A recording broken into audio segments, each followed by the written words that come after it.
চতিয়াৰ চালিয়া চাপৰিত স্বাৱলম্বিতাৰ নিদৰ্শন ইমদাদুল হকৰ। হাঁহ, কুকুৰা, ছাগলী আৰু মাছ পোহপালনৰ জৰিয়তে স্বনিৰ্ভৰশীল হৈ দিছে পৰিয়াল ভৰণ পোষণ। যি সময়ত নিজৰ জীৱন জীৱিকাৰ পথ বিচাৰি বহু নিবনুৱা যুৱক যুৱতীয়ে বহিৰাজ্যলৈ ঢাপলি মেলিছে, সেই সময়তে চতিয়াৰ এইজন যুৱকে ঘৰতেই থাকি কৰ্মসংস্থাপন সৃষ্টি কৰি সকলোৰে বাবে হৈ পৰিছে আদৰ্শ। চালিয়া চাপৰি নামৰ এই ভিতৰুৱা অঞ্চলটোৰ এটি পৰিয়ালৰ উদ্যমী যুৱক ইমদাদুলে নিজৰ ঘৰৰ চৌহদত গঢ়ি তুলিছে এক উপাৰ্জনমুখী যাত্ৰাপথ। ঘৰৰ চোতালতেই স্থাপন কৰি লোৱা ফাৰ্মখনত হাঁহ, কুকুৰা, সোণালী মুৰ্গী, টাৰ্কি, গিনি ফল, ছাগলী আদি পোহপাল দিছে।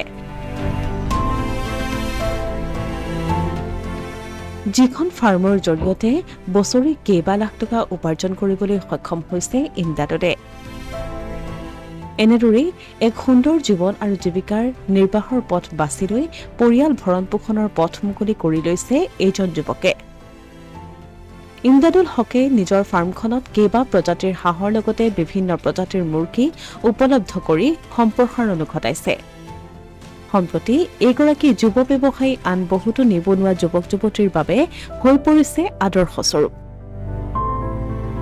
অঞ্চলটোৰ বিভিন্ন পৰিয়ালৰ বিয়া সবাহসমূহত মাছ মাংসৰ যোগান ধৰি এক প্ৰকাৰ ৰাইজক বৃহৎ সকাহ দি অহা পৰিলক্ষিত হৈছে যুৱকজনৰ ফাৰ্মখনে।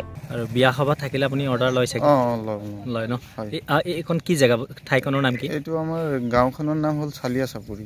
ইমদাদুল হকে বিয়া সবাহৰ আয়োজন কৰা বৃহত্তৰ অঞ্চলটোৰ লোকসকলক মাছ মাংসৰ যোগান ধৰে। তেওঁৰ সহযোগী নিৰ্দিষ্ট স্থানত প্ৰয়োজনীয় সামগ্ৰীসমূহ যোগান ধৰি আহিছে। অসমীয়া প্ৰতিদিন ডিজিটেল সংবাদ, জামুগুৰি হাট।